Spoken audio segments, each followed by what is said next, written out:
What's going on, everyone? Per Woj, Los Angeles Lakers star Russell Westbrook has signed with agent Jeff Swartz of XL Sports for his representation, Westbrook told ESPN on Monday afternoon. Now, Jeff Swartz is a very particular agent. He has a very known history when it comes to certain situations and certain players. And this is what I mean. Jeff Swartz has a history of big money buyouts. Darren Williams, Blake Griffin, LaMarcus Aldridge, Andre Drummond, and Kemba Walker. Now, when it comes to Russell Westbrook, the situation with the Los Angeles Lakers didn't work out, right? And the agent Russ had prior wanted Russ to just kind of hang tight. Look, dude, buy in, do whatever the Lakers ask for, just ride it out for this year. When the season's over, you're a free agent, you could do whatever you want. You could go sign with whatever team you want. The problem is that if you force the Lakers to trade you, what's going to happen? The Lakers are going to have to give up assets to trade you. Any team that trades for you is then going to just buy you out, and then you're going to go sign with another team, and that team's only going to give you like a vet minimum deal, and now your market is set. And that's not a good look, because up until this point, teams have always traded for you rather than traded pieces to get rid of you. And this is a different situation. And Russ didn't like that idea. Russ wants out of the Lakers. They came to a disagreement. He ends up firing him and now signs with Jeff Swartz. Now, whatever the outcome is, the Lakers trading Russell Westbrook is their number one priority, right? They want to move off of Russ. And any team that goes and trades for Russ, guess what's going to happen? He's going to get bought out. So therefore, it makes sense that Russ would get an agent that is notorious for getting big money buyouts and a guy that can go and represent you to get you the most money in a buyout possible. And that is what Westbrook wants. That's what Westbrook needs. And even from the Lakers' perspective, if the Lakers end up keeping him, it is very possible that the Lakers could buy him out this year and do something in regards to that line. And you would want a guy like Jeff Swartz to do that, to go and get you a huge money buyout. Now, this is why Russ wanted to move off the agent he has, because the agent he has, Russ feels like you're not looking at my best interest. You're not looking at keeping money in my pocket. You're looking at making me ride it out in a situation with people that he doesn't want. Now, whether that's right or not, which I personally don't think so, I think Russ's best interest is what the agent said. Do what you have to do. Whatever team you'd have to go to, or if you can make it work with the Lakers, make it work, because you're going to ruin your value in this league. But Russ still believes that he is this top guy. And I do believe that Russ, in the right situation, could be balling. Like, if Russ goes back to the Wizards, I think that makes all the sense in the world. The Washington Wizards could really use a starting caliber point guard. Him and Bradley Beal were great together, and they have more talent now than they did the last time Russ was there, when Russ and Bradley Beal basically took a bunch of nobodies to the playoffs. So I think that would still be the same outcome. I don't think Russ goes there and he's the contender or anything like that, but I do think the Wizards make a lot of sense. And the Wizards would be a team that might be willing to re-sign him for, 15 to 20 million a year if it's right and it works and everything is right in the world. But whatever ends up happening with Russ, the Lakers situation was an absolute disaster. And there is a part of me that believes that Darvin Ham could likely get the best out of Russ. I just don't think the fit and the relationship is salvageable at this point. Russ feels like he was slighted. He feels like he was the scapegoat. He feels like he was the guy that did all the sacrificing and everyone else just kind of, threw him under the bus. And it's hard to go from that feeling to like, okay, I'll settle in. And with Jeff Swartz now representing Russ, he has an agent that is going to look out for those buyouts, that is going to be the guy that's gone in there and has a track record of getting these players huge money buyouts. He's also a guy that has done good in the past with players as far as like circumstances, situations, and contracts, like getting them paid more than they are worth, which is what Russ would likely need, right? Need somebody that can go in there, represent you, and get you more money than you're probably worth. Because at this point, the problem with Russ is wherever he goes, he's not going to get the money that he wants. He's never going to be a $40 million a year guy ever again. But I do think that there are teams out there that would pay Russ 15 to 20 million a year, especially the way that teams just throw out contracts nowadays and things like that. I definitely could see a team, like I said, Washington, I think would give him 15 to 20 million a year. I still think he's a guy that you can count on and is reliable, right? He's a guy that you know is going to play 82 games if he's able to play 82 games. He's a guy that's going to show up, he's going to come to work, all of that stuff, which is good.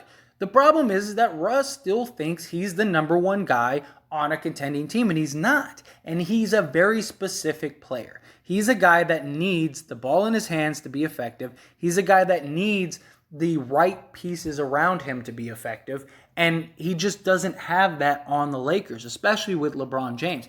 If LeBron James wasn't on this team, maybe. Let's say, just for speculation, just for argument's sake, let's say it was Kyrie and Anthony Davis.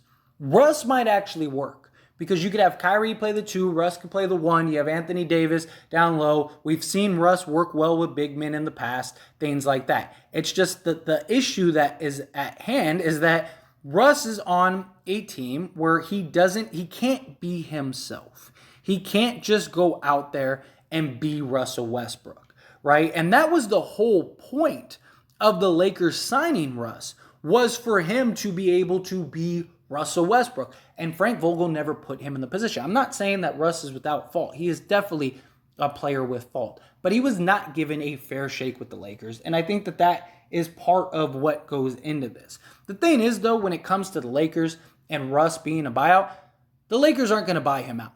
There's no reason for them to buy them out. He's going to likely get traded somewhere.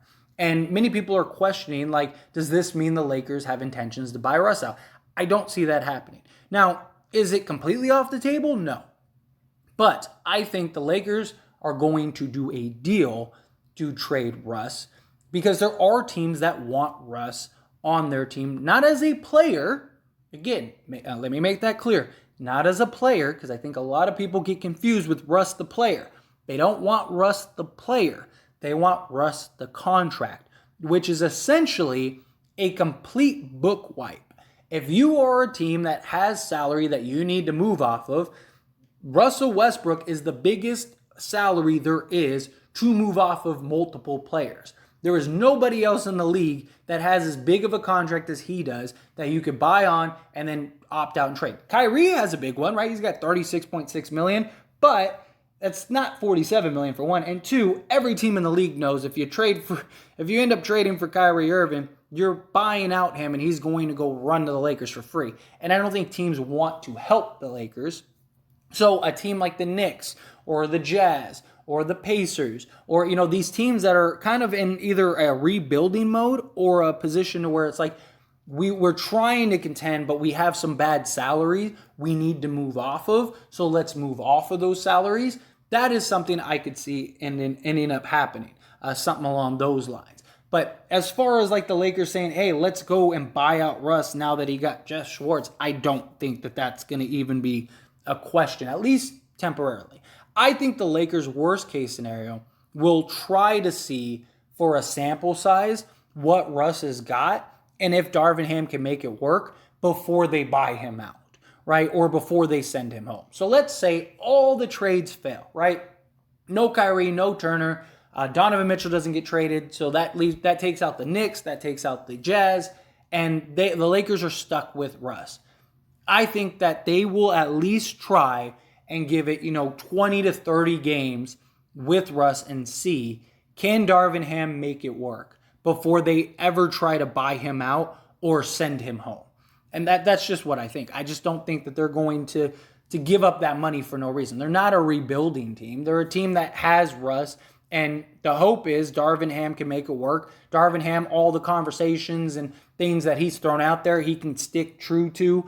And on top of that, you have during the interview process, the Lakers were asking, what do you plan on doing with Russ? So the Lakers, up until the Kyrie situation, had all intent and purpose of keeping Russell Westbrook and having ride out this deal for one more year, which makes sense. I have talked about, I would rather the Lakers keep Russ for a year than make a bad trade.